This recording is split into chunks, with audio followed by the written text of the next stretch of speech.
Hello and welcome to the WiSP Sports Desk with me, Chris Stafford, alongside my co-host Nancy Gillen in London. Nancy, how are you?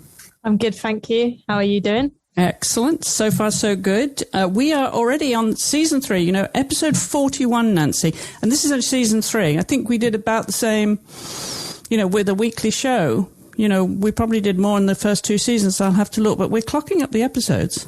Yeah, we must be surely over 100 by now. It's a bit of a shame we didn't know. Otherwise, we could have had a celebratory episode. But yeah, getting a lot of episodes out. Yeah, maybe we should do that for the holidays. Yeah, that sounds like an anniversary show. Yeah, an anniversary show. At the end of the year, we'll do a wrap-up. We'll do a review of the news of the year, because what a year it has been. So I think that's what we'll do and celebrate whatever episode that is. We'll count the previous 2 seasons, season 1 and season 2, and then add on however many episodes we've got in season 3 here and call that a celebration and a roundup of 2021. Yeah, that sounds great. And it's been a massive year for women's sport as well. So I'm sure we'll have lots to talk about. I think we will. And it has been, we keep saying, we've got so much news. And when you think of when we started doing this, and then we went through COVID and we were wondering where we were going to get the news from when nothing was happening, but we still did.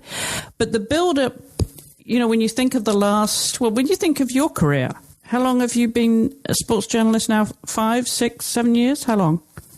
Well, no, not that long. Sorry. I only started in 2018. It was September 2018 when I started at Inside the Game. So that's just over 3 years now.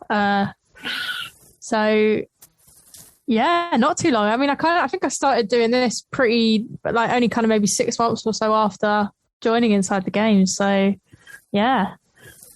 Yeah, when you think of just in your career then, how much women's sports has grown in terms of its coverage?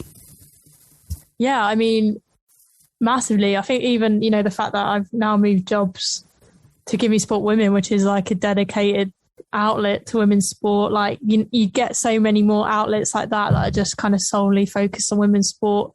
There's been new TV deals, new records broken all the time. I think new iconic sports women coming through, like people like Emma Raducanu winning over here anyway, her winning the US Open. And then I suppose as well, you've got the things like the Olympics and the 2019 Women's World Cup and all those big events that just promote women's sport and make female athletes so much more well known. So yeah, looking back on that period, it's just been momentous growth really. And not least of all in football and in rugby. And we heard this past week that there's been a tremendous viewership for England rugby, the game against Rugby Canada that was on BBC Two this past weekend. A huge million spectators that watched that game. And then for the North London derby, your team, Arsenal, played Spurs, and there was almost a million watching that on BBC One, which is awesome. But what I also like about that that tweet that I found was that the 2 lead cameras at the football and 2/3 of the VT operators at the rugby were women, and they often are, but they're never mentioned. Yeah, that's an incredible stat, and I think as well, it's important not to focus on obviously focus on the athletes and stuff, but then also looking at kind of what's going on behind the scenes and how many women there are involved in media and broadcasting and, staff for teams, so like physios, medics and stuff like that. And also celebrating the women that are involved in the kind of behind the scenes of sport. So yeah, that is brilliant. That's really good to hear. It's very, very encouraging. Nobody can say that people don't want to watch rugby or football. And we're actually later on in the show going to hear from Donnelly. You remember she was on with us back last winter. She started Scrumqueens, which is a terrific website for women's rugby. And we're going to get her take on what's been happening in the sport very recently, because there's been some major upsets that I wanted to unpack with us a little bit later on in the show. But so first of all, we're going to actually cover the news, and we're going to go to Guadalajara in Mexico for the first story, aren't we? The WTA Finals, which actually the semi-finals are happening today. We're recording this on Tuesday, November 16th, and the show will go out tomorrow on the 17th, which is the day of the finals. So we're going to do a bit of prediction here and see who's your money on for the semi-finals, Nancy? Well, yeah, I mean, it's an interesting kind of lineup because I think, for... Not like, there were quite a lot of the big names missing from these finals, I think. So you obviously didn't have Barty or Osaka. And then you've got players like Halep who kind of like slipped down the rankings a bit because of injury. Obviously no Serena Williams or anyone like that. So it was kind of a time for some of the lesser known names maybe to shine. And I think we've had, especially 3 of the finalists, semi-finalists, I'd say, have had just a massive year, and only this year have they become, quite established in tennis. And so I'd say Paula Badoza, the Spanish player, Maria Sakkari, the Greek player, and then Annette Kontaveit, the Estonian player. So they're joined by Garbine, I always struggle with her name, Muguruza, another Spaniard as well. So Badoza and Muguruza are playing, and then Kontaveit and Sakkari. And yeah, I mean, it's quite hard to predict because of what I've said, there's not really kind of any of the bigger names. They've all had relatively successful years. I think Kontaveit is probably the one to watch because she's kind of just gone from 0 to 100. Yeah. I think she was really struggling only about kind of 3 months ago. And then has just completely turned it around, kind of won, every competition she was playing in, she was winning basically, and then qualified for the WTA Finals at the very last minute by winning. It was the Transylvanian Open, I think. And yeah, has now made it to the semi-finals and has got Maria Sakkari, who is obviously also a very good player. Now, she's the one whose biceps you envy. Yeah, I've just never seen a tennis player. I know we were talking about this earlier and you said you have, but I think it was a few years ago, but I've never seen a tennis player that's so strong. I think she must be so intimidating to play against because you can literally see the power almost in her arms. They're just ridiculous biceps.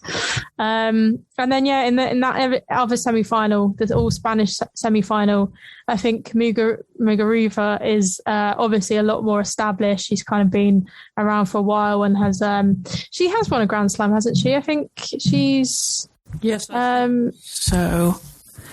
I think me on the spot here. I'm pretty sure she's won Wimbledon and I think also the French Open. I'm nearly certain she's won a Grand Slams, plural. So she's been around for a lot longer. And then Badoza's kind of quite up and coming.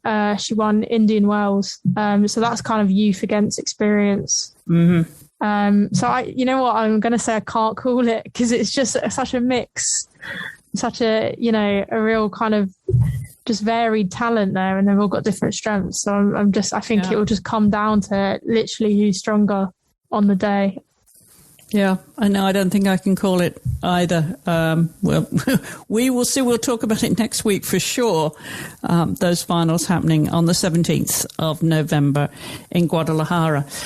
We have another tennis story and news from the WTA, don't we, before we move on? Yeah, so this is a slightly kind of more shocking, kind of more on the serious side than the previous story. But there's quite a serious concern over the Chinese tennis player Peng Shuai.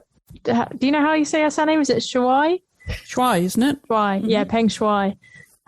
So she, at the start of the month, made allegations of sexual assault against China's former vice premier, so one of their former political leaders. And then, so she made it on Weibo, which is the social media kind of network in China. And then this post was kind of immediately deleted. And since she hasn't been heard from or no one's seen her, the WTA have said that they've, from sources, they've been assured that she's safe and well, but they say that they haven't been able to speak to her directly, and that the people she's got they've got in contact with in terms of, players that might know her or her friends, they also say they haven't spoken to her directly. So the WTA have issued an appeal, firstly calling for the investigation into the sexual assault allegations that Sherrock made, and then also saying that she shouldn't be censored, and that any woman that makes these allegations should be treated fairly and, you know, with respect, and that their allegations should be taken seriously. This is, you know, quite a big deal for the WTA to, you know, I don't want to applaud them for something that they should be doing, because ultimately they should be doing this, but they do have quite a significant investment in China. The WTA Finals are normally meant to take place in Shenzhen, and the only reason they're not this year is because of coronavirus. So yeah, they've got very significant investment and quite a solid partnership with China. So I think to speak, you know, really kind of strongly against China and what they've obviously silenced Shui. So to speak so strongly against that, I think is quite courageous of the organisation, and hopefully it will make a difference, and should be found safe, and like they've said that the allegation she's made will actually be properly investigated. Yes, good for them, as you say, doing the right thing, but at least they're doing it. More tennis news, though. Did we mention Emma Raducanu once before on the programme? Yeah, I mean, this week is probably the most quiet it's been about Emma Raducanu. I think she's kind of she's been playing. She lost the tournament she was playing in last week, so her season has basically ended. So it's gone a little bit quiet on her. But before pre-season, she did confirm her new coach. So there was a bit of speculation about who it was going to be, and she's hired Torben Beltz, a German coach who, for the majority of his career, has worked with Angelique Kerber. So he was kind of back and forth with her, but during his time with her, he helped her win 2 Grand Slams. So the Australian Open, the US Open. She also reached the Wimbledon final and got an Olympic silver medal under him and became world number 1 as well. So they were obviously very successful together. And I think when Raducanu was looking for a new coach, she said she wanted someone with experience on the WTA tour, because she's obviously very inexperienced. She's hardly played on the tour. And it sounds like she's definitely got that with Beltz. You know, he's been around for years. He's helped his players win Grand Slams. And it's kind of now she's got this whole period until the Australian Open in February to be working with him and getting fit again. So it's quite an exciting partnership. And I'm looking forward to seeing how, if they work together well, and if so, what she can achieve under him. Yeah, absolutely. Whatever works for her, because she does need that experience to help her youth. You'd always hope that there would be a woman coach that would be stepping up, that there were indeed more women coaches in every sport. But the best of luck to Emma, whatever works for her. We're going to move on to darts this week. We don't often have a darts story, but when we do, it often involves Fallon Sherrock, the British player. Yeah, we are kind of moving into darts season now. So depending on how Sherrock does, at the World Championships next month, she might be featuring a lot more. But I mean, she's such a trailblazer in darts. She became famous. I think it was the 2019 World Championships when she became the first woman to win a match at the World Championships, and then subsequently won another one. But she's now broken the record for the highest televised average by a female player.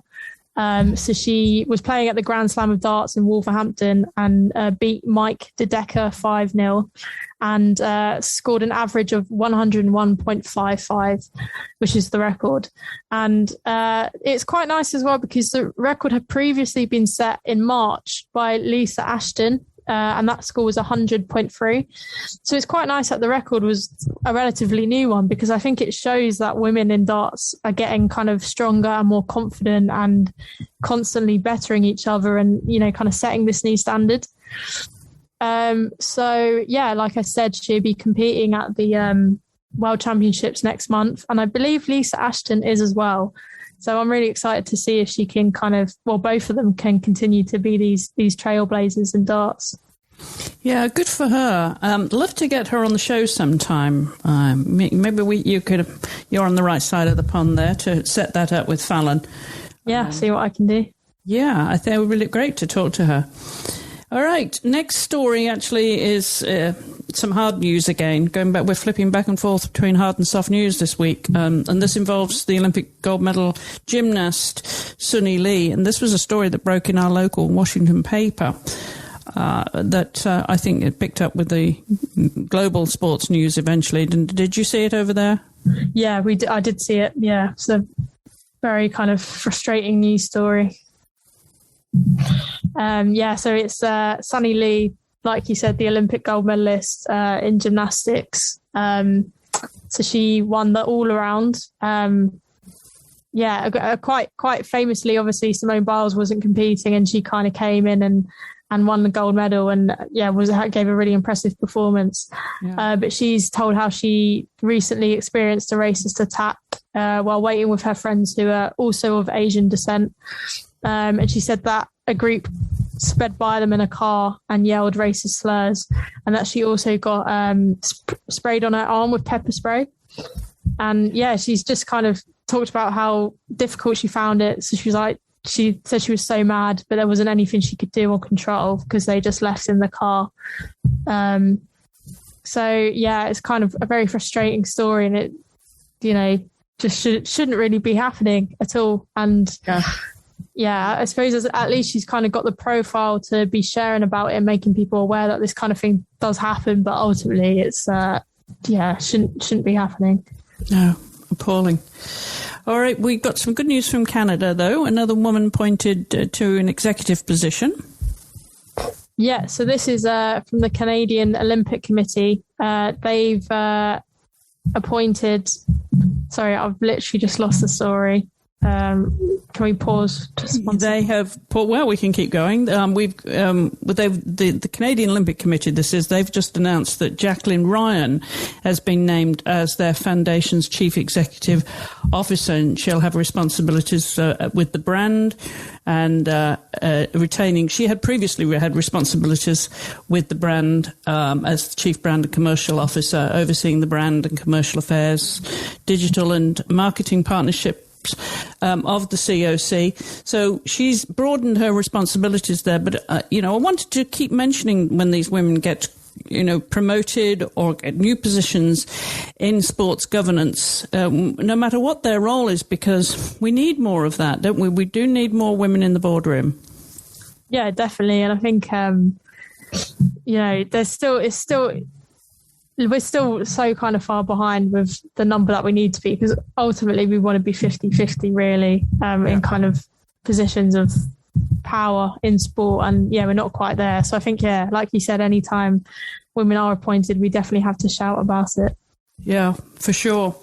And just a reminder that we do also include a lot more stories than the ones that we cover here on the show. And that's thanks to our friends at the Women's Sports Business Newsletter, which comes into our inboxes every week. And we add all of those stories, which are again from around the world. They do focus on the business of women's sports. And they come from Elisa Lahoy, who's been on our show here before, back over the winter.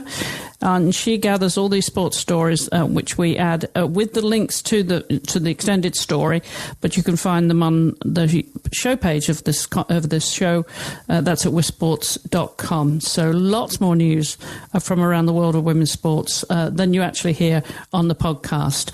We're going to move on to football now, because of course it's coming to this playoff season here. We're coming to the finals of the NWSL, which will take place in Louisville, Kentucky, the home of the Kentucky Derby, and a lot more things. Actually, it's a very sporting city, Louisville, and they're hosting, after a bit of kerfuffle, it was originally going to be in Portland, and unfortunately the players kicked up a bit of a fuss and said, we don't want to be at Dark 30 in Portland, and they moved it to Louisville, which is on Eastern time. It's not Central, it's Eastern time, and that's going to be, I think, at 9 a.m. Pacific, so that's 12 noon Eastern on Saturday, the 20th of November. So this coming Saturday, we're going to see the finals, which will be between Washington Spirit and Chicago Red Stars. What an interesting semi-finals that was last week on the left coast, Nancy.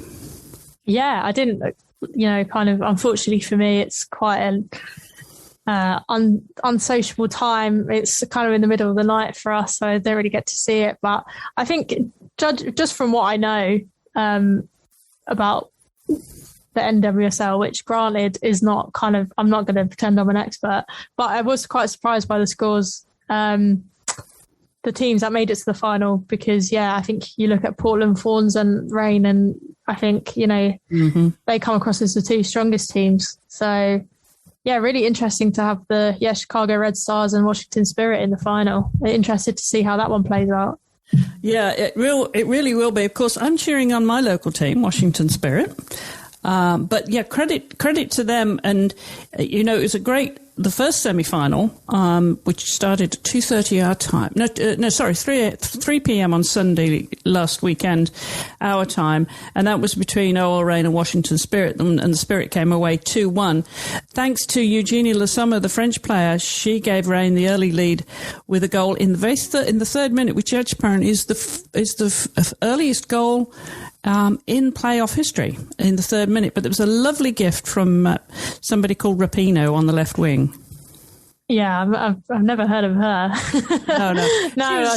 She's a bit of a redhead, like pink head, and she had a smiley face on the back of her head. Yeah, I was going to say, I think that was definitely the thing I saw most from it, was Rapinoe's smiley face on the back of her head. And unfortunately, I mean, probably by the end of the match, she probably wished it was an unhappy face. But I thought that it was an interesting look. Yes, it's a new look. It's a real short crop that Megan's got going there. Well, that did give them the advantage very, very, very early on, but the Spirit came back very quickly, actually, in the 12th minute, thanks to Trinity Rodman. Now, she's a player that everybody's talking about over here. She declined to go to Australia with the team, the national squad. Which leaves pretty shortly, I think, for 2 friendlies in Australia. But she's a player that the NWSL is very excited about. You probably heard her name as much as you would have had Ashley Sanchez, who scored the winner in the 68th minute. Yeah, I mean, Rodman is definitely hearing a lot about her over here. Seen some clips of her goals, and looks like a very exciting player. Yeah, very, very excited. There's a lot of wonderful young players I'm really looking forward to seeing more of this season. I think there's 6 rookies that are going to be on the team for those friendlies in Australia. So very, very exciting to see them come out and be given a chance while the veterans have a rest over the holiday season. But we have to mention that, of course, the Chicago Red Stars, they beat Portland 2-0 as well. So that was a great game for them. It really was, and that surprised me. I when you think of who's on that Portland Thorns team, Nancy, not least of all Christine Sinclair, who hasn't had much luck in recent games. She's usually such a high scorer, but not so much lately. Yeah, I mean, I suppose maybe the playing at the Olympics, having a long run in the Olympics, going all the way to the final, maybe that's had a bit of an effect on her as well. Kind of obviously not much chance for rest this year, so maybe that's had a bit of an effect on her. It may well have. We'll see how she comes back, because she's, again, one of those veterans of the game, and all eyes will be on Canada next year, that's for sure. Some other items of news. We've got some breaking news today involving Laura Harvey and Sam Kerr, and then there's that piece about Bella Bixby. So where do you want to start? I suppose if we go with Bella Bixby first, seeing as she played for Portland Fawns in that playoff. But yes, straight off, pretty soon after the game, she actually revealed that her father had died by suicide in the week before the match. So she only kind of said on social media afterwards, and that she said that she was surprised by how strong she'd been, but she couldn't hold it in anymore, and that the fact that she played for Portland Fawns would have meant so much to him. So yeah, I mean, just absolutely incredible that she did play, and thoughts with her, and hope she kind of, can. Probably she had that match on her mind as well, and it was probably quite hard to grieve properly. But hopefully now she can have kind of like a proper grieving process, and yeah. Absolutely, maybe some downtime a little bit, but she is on that squad to go to Australia. This is going to be her debut as a goalie, so that will be something for her to look forward to, I hope. But of course, it's the holiday season. It's Thanksgiving next week, so I'm sure a little bit of downtime now for her. But yeah, absolutely, condolences to her. That takes a really strong woman to handle that kind of news and go into a major competition for your team. Yeah, definitely. And I think there's something quite similar here, where we had Rachel Daly play for England like a couple of days after her dad died as well. And it's just remarkable strength, really. Yeah. Yeah. Oh, well, our thoughts are with them. Now, more news from the left coast with one of ours, a British coach, Laura Harvey. She's been over here so long, we consider her American as well. Yeah, so she's been named NWSL Coach of the Year for 2021. I think probably hasn't ended quite the way she wanted it to be, with Rain being knocked out in the semi-finals. I imagine she probably wanted to obviously go on and win the final. But I mean, for her kind of personally, it's the third time she's won the accolade. So that's the most of any NWSL coach, which just shows, she is a brilliant, like you said, she's, been in the US, she's been over here with Arsenal as well. And I'd love to see her come back to England, to be honest, and coach a team over here. But yeah, congratulations to her. Yeah, very, very good news. Well done, Laura. We had her on the show some time ago with Katie Stengel when Utah Royals was in existence. Of course, she coached Utah Royals. So that's when we last heard from Laura on the show, but very good news for her. Well done. Some exciting news for Chelsea too. Yeah. Sam Kerr, the Australian striker, who is one of the most prolific strikers in the world. She previously held the record for the most goals scored in the Australian League. She has the record for the all-time leading scorer in the American League, and she's not quite getting there she's not quite there yet for the WSL, but she finished last season as top scorer. Just a really. It's obviously Chelsea, as an Arsenal supporter, it's not great to see such amazing players at a rival team, but just for the league, it's great to have players like Sam Kerr over here. She signed a new 2-year deal with Chelsea, so we'll be staying until at least 2024.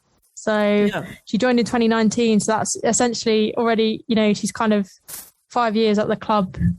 She's committed to already. So, and they're such a strong club as well that she'd definitely be winning more trophies with them. As an Arsenal fan, it's a bit annoying, but as a women's football fan, it's amazing to have her over here. Yeah, no, for good. She is trouble when she's on the pitch, when Sam's playing. But Sam and Kirsty Mew is her girlfriend. They're going to be at least happy that Kirsty is on the squad that's going to Australia when they play those friendlies. I'm guessing that Sam will be on those. I know they're only friendlies and we're playing a lot of new blood, but I'm assuming she will be going back home for those friendlies. What do you think? What are your thoughts? Yeah, no, I think she is in the squad. I think there were a few jokes that they'd somehow arranged that friendly. That's why it's called a friendly. Yeah.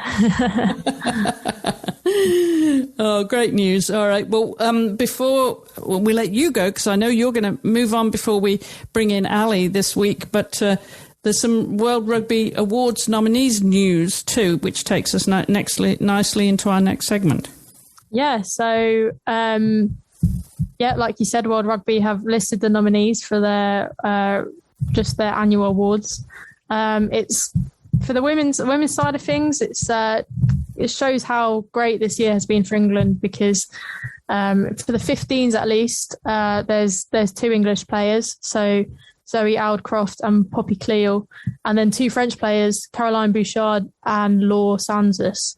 So that's for the World Rugby Women's 15s Player of the Year award. Then also the women's sevens. So there's Anne-Cécile Stefani from France, Sarah Harini from New Zealand, and then two Fijian players who they won silver at bronze at the Olympics. Yeah, because New Zealand won gold and France won silver. So they're Alawesi Nkochi and Ripi Ulunisau. Sorry, I've probably ruined their surnames. So yeah, they're the sevens player of the year. And then there's a number of other awards, including Try of the Year and Coach of the Year, which includes both for men and women's. So it's really great to see the England women's coach, Simon Middleton, included on that. And then also the New Zealand women's sevens coaches, Alan Bunting and Corey Sweeney as well. So yeah, that's going to be vote. You can vote on that if you wish to vote. That's open till Sunday, the 21st of November. And then I think they'll be announcing the winners next month. So, yeah, it's a good variation. And from an English perspective, it's great to see some English talent on that. It just shows that, we're getting stronger as a women's rugby nation. Yeah. And they have a lot to celebrate right now, having beaten the Black Ferns twice, which is so unusual, and then France beat them. So we're going to talk about all of that and more with Ali Donnelly from Scrumqueens in just a second. But before you go, Nancy, my memory is just getting worse by the day. I don't know if it's the COVID effect or what it is, but I just keep forgetting names. And, we were talking about Sakara's biceps, or you have a thing about Sakara's biceps. It was Amélie Mauresmo, the French player. Yeah, of course, she's tall. I don't know if she's even taller than Sakari. I think she probably is. I don't think Sakari is necessarily tall, is she? I'll have to look that up as well. I don't think she's taller than average or anything like that. Right. But Amélie was tall and very strong. Yeah. And she was, I remember her or know her because she was coach for Andy Murray. She's bucking that trend of... you hardly ever see a male player have a female coach, and she bucked that trend. Yes. So, yeah, she's cool. Yes, thank you, Andy. I don't know who she's coaching now, but yeah, that would have been an opportunity for Emma. Maybe she didn't have her number or something. Yeah, probably. All right. Well, a lot more news to come. As I said, as always, here on WiSP Sports, we try and gather as much of news as we can from around the world of women's sports. And we have yet more to come, but Nancy's going to slip away and do exciting things with the rest of her evening as we segue into our rugby segment before we wrap up here this week. So thanks, Nancy. I'll see you next week. Yeah, see you next week.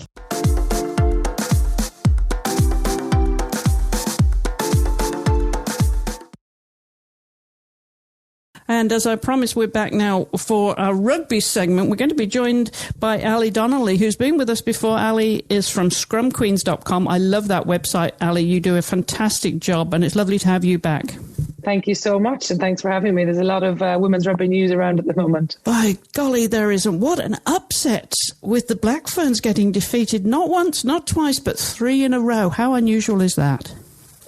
Yeah, I mean, all sorts of records being broken on their European tour. So the losses so far have all been record losses for them. Twice to England, now once to France. And you'd have to say probably going to lose again to France this weekend unless there's, major turnaround.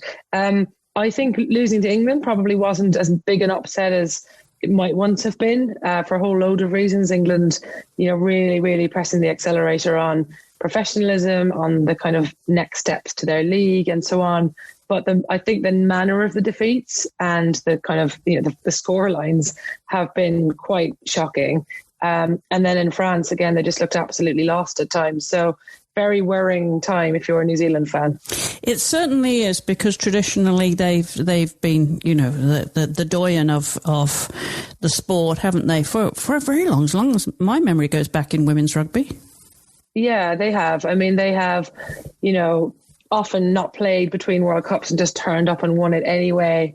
They've been the team to beat for everyone. They've been world number ones for a very long time.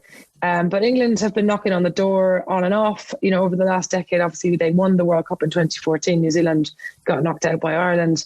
And then, New Zealand came back in 2017 and won. So, yeah, I think for me, what's really difficult for New Zealand now is Obviously, they have to go and look at their program again and think about what they're going to do over the next year, because they host the World Cup in less than a year. But the aura of the Black Ferns is gone, I think. I don't think England or France are going to be afraid to play them. I think Canada would currently relish playing them. And that's a significant problem for them, because very often, they'd beaten teams before they'd even played them, because people were, held them in such esteem. So that's really interesting kind of secondary aspect to these losses. That's very true, isn't it? It's the dynamics of these international teams, and the reputation and the intimidation that they put on just simply by being who they are. And that's how the teams regarded the Black Ferns. So it's very, very true.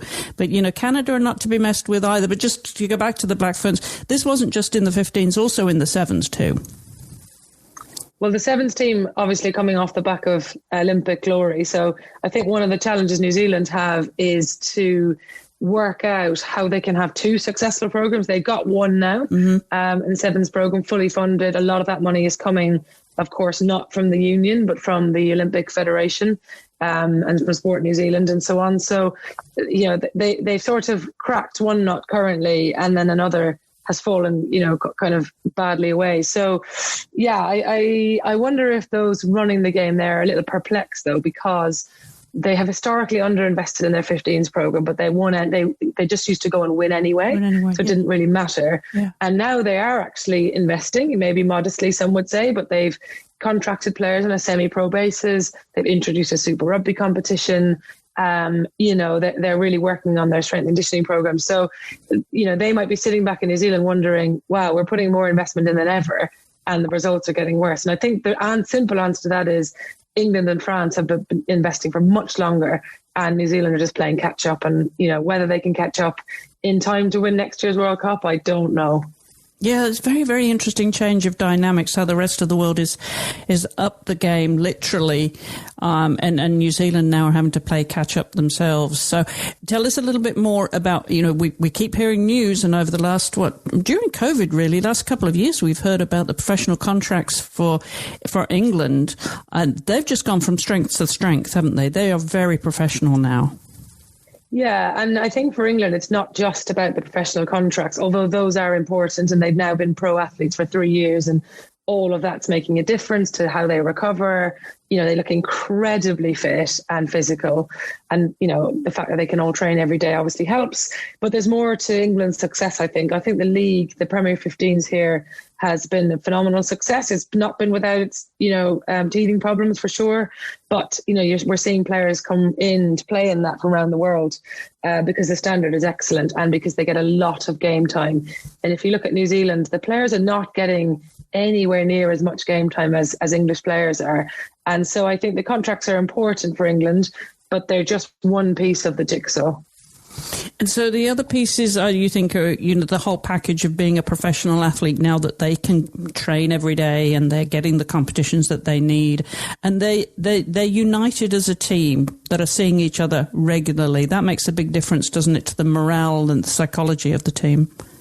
Oh, definitely. They're turning up fresh to training, which when you're juggling a full-time job or a part-time job and you're training, that's not the case. I interviewed Abby Dow, one of the England wingers, who's been phenomenal over the last 2 years. And she talked about very small, simple things like having time to really look at your nutrition. And, she gave a really kind of basic example of you come home exhausted from training, and you don't have to just bung a sauce on. You actually can take the time to cook something from scratch because you've got time. Yes. And it was just a silly example, but it was a very good one because all of that adds up, right, over years and years.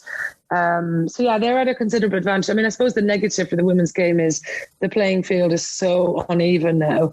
We've got, fully pro England, semi-pro France, sort of semi-pro light New Zealand because it's slightly less, it's not as quite a good a deal as the French players.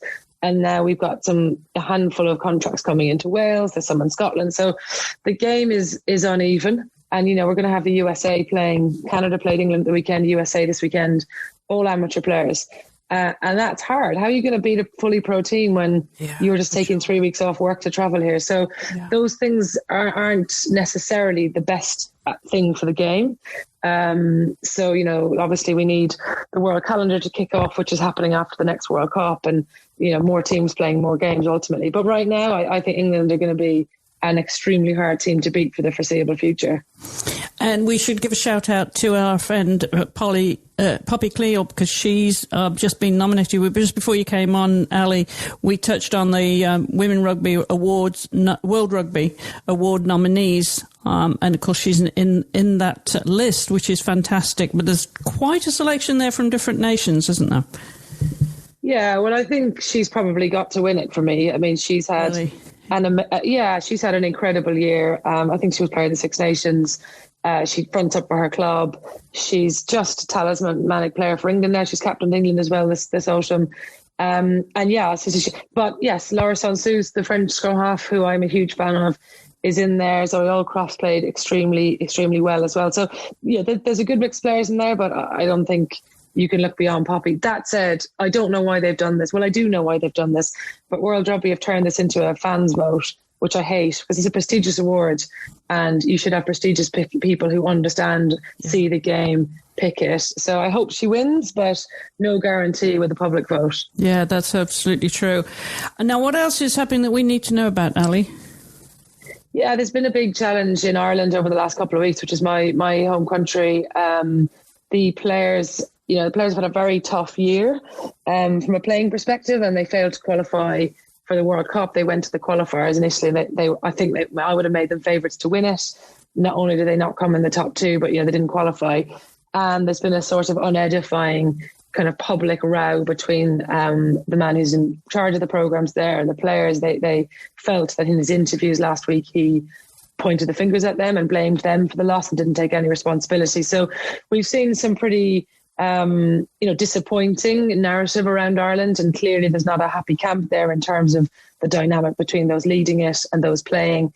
And then today, some really sad news that Ciara Griffin, the Irish captain's retiring. She's only 27, which feels way too young to be retiring from international rugby. She got best part of a decade left in her. She's a back row player.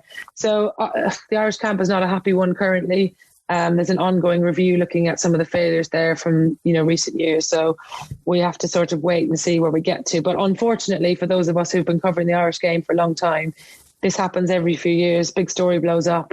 The IRFU just kind of stick their fingers in their ears, frankly, and nothing really happens. So the Irish game is not in a good place. And when you consider that they were winning Six Nations just a few years ago, they were fourth in the world. It's pretty disappointing. That is disappointing. Why did she choose now to retire then, so young? Yeah, I don't know. I mean, her statement today says just, she just felt it was the right time. I mean, she has had to shoulder a lot of burden, I think, off the field as well as on the field, with all of the fallout from 2017, where they crashed out of their own home World Cup, finished 8th, I think, in the end.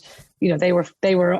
Everybody would have picked them as semi-finalists at one point. Yeah. So, I think it's probably been a very hard toll on her. But look, I don't know her very well at all, so I couldn't speak for her. But I think it's very unusual that you're the captain of your country and you're retired 27 years old, frankly. So I hope maybe she comes back to the fold one day, but quite a big rebuild job there for Ireland now. Yeah, for sure. And what games are we looking forward to now? You said that Black Ferns have got their second game against France, which you expect the same kind of result.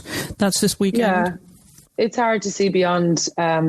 It's very hard to see beyond France winning. I mean, they were so comfortable in their victory at the weekend that anything other than a win would be a shock now, which is, the idea of New Zealand going home with 4 losses is, was unthinkable, but that's where we're headed. Yeah. England, USA, I presume England will make a lot of changes, maybe bring some new faces in.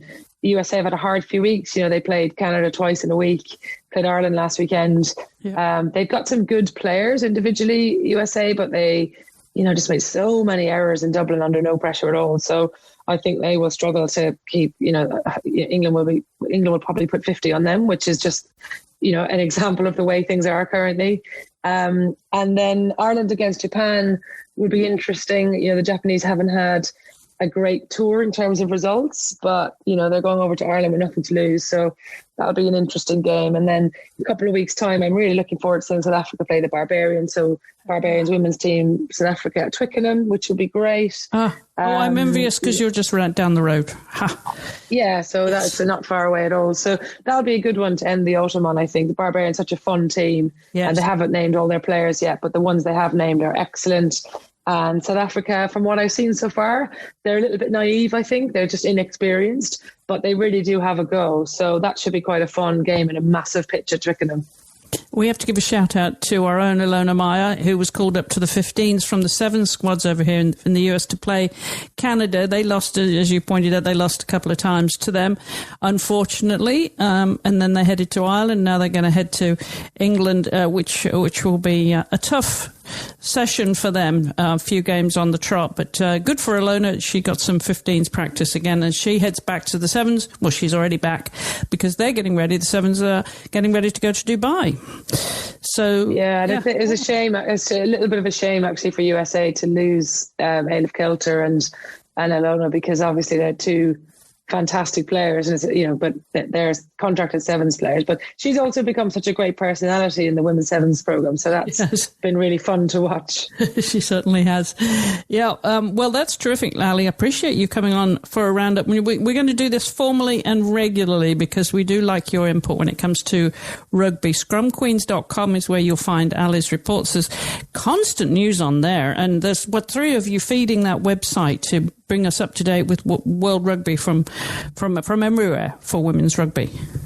Yeah, well, look, we're just very passionate volunteers, and we feel kind of committed to bringing the game news, but also in championing, many challenges and, profiling the players and so on. I mean, I think ultimately we'd like one day to not need to exist because mainstream media will be covering this, in a more sustainable way. But look, we have fun doing it and we enjoy doing it. Fantastic. Well, we very much welcome you as a partner here and look forward to regular contributions from you, Ali. Keep us apprised of what's going on in the world of women's rugby.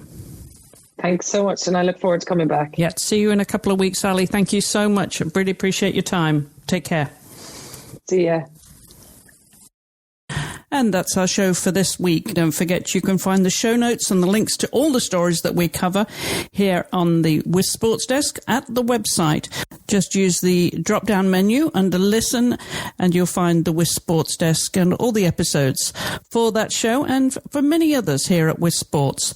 And if you're already listening on the website, don't forget you can also listen on any podcast app. Just look for WiSP Sports or WiSP Sports Desk. And whilst you're on the app, we would love it if you have time to leave us a review or a rating, because that helps others find the show. And as always, you can follow us on social media at WiSP Sports, and you can follow Nancy at Nancy_Gillen. And one final thing before I leave you this week, for those basketball fans, we've got a real treat for you on Friday of this week when I'll be talking to Team GB Olympian Temi Fangbenol, and she has an amazing story both on and off the court. She really is inspiring, and that's going to be on our Athlete Profile show. It will also be on the WiSP Sports channel, wherever you get your podcasts. And I'll be back right here with Nancy next week, same time, same place. So until then, thank you for listening.